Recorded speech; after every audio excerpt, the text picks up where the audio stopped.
High বন্ধুরা, তো আজকেরই চলে এসেছি একটা নতুন ভিডিও নিয়ে। আজকে তোমাদেরকে দেখাবো আমাদের সাপ্তাহিক কি বাজার করা হয়। তো চলো দেরি না করে শুরু করা যাক। তো welcome back to my YouTube channel Kajal Mithai blog. তো চলো শুরু করা যাক। তো 500 মুড়ি এখন কম খাওয়া হয়, তাই জন্য এতে রয়েছে পাঁপড়। আমি 3টে নিয়ে ভেজেছি, তোমাদেরকে ভিডিওটা করব বলে তাই জন্য আবার রেখে দিয়েছি এখানটায়। আর রয়েছে কাঁচা লঙ্কা,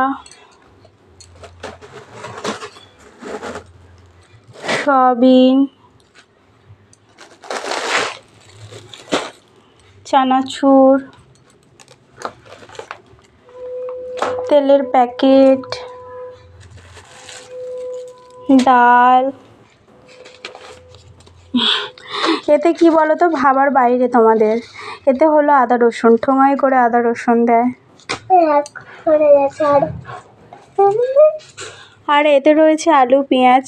তো এই হলো এইটুকুনি বাজার, কারণ বাজার মোটামুটি রয়েছে, তাই ডিমটা আমি আলাদা রেখে দিয়েছি, চাউমিনটাও তো সেগুলো গুছিয়ে রেখেছিলাম। তো এইটা হচ্ছে কি কালকের বাজার করা হয়েছিল, আমি ঢাকা দিয়ে রেখে দিয়েছিলাম, অনেকটা রাত্রে এনেছিল তো 11:30টার দিকে, আর গোছানো হয়নি। তো ভিডিওটা করব বলেই রেখে দিয়েছিলাম। তো ঠিক আছে বন্ধুরা, চ্যানেলে নতুন হলে প্লিজ সাবস্ক্রাইব করে পাশে থেকো। ওকে, টাটা, বাই বাই। আবার দেখা হবে নতুন আরও একটা ভিডিওতে।